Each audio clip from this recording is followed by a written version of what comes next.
Today on Suburban Sasquatch, we are replacing an overhead light. This overhead light is right behind my entranceway, and we got tired of the chandelier bumping in all the doors and whatnot, so we wanted to go with a lower profile light that would light up this space. Yeah! Woo!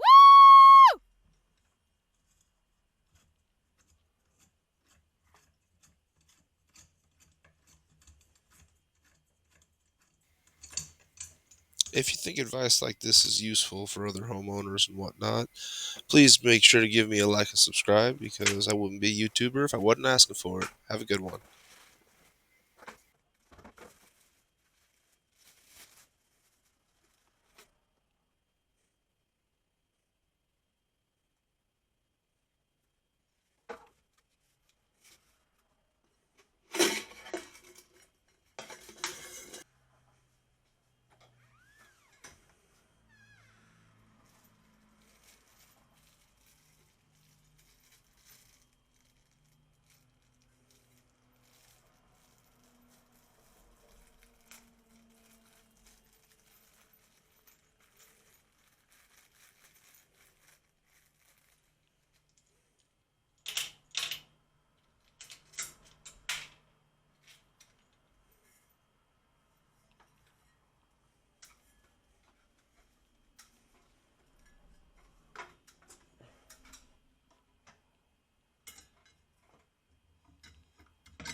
Usually, electrical's pretty standardized because everybody has to be certified to do it a certain way.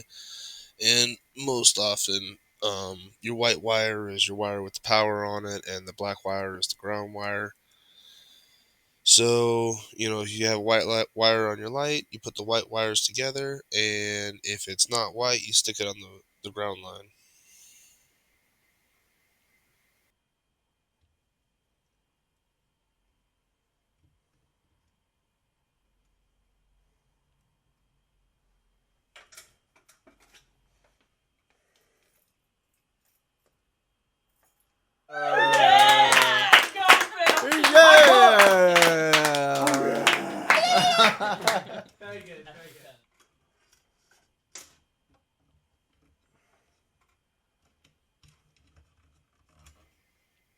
I didn't like the way the light flickered while doing the test, so I decided to reconnect the power line and make the connection a little bit better inside the wire nut this time. So I had to strip off some of the casing to allow a little bit more surface area for the wires to have a better connection, hopefully eliminate that flickering.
Should take some force. Looks good. Alright.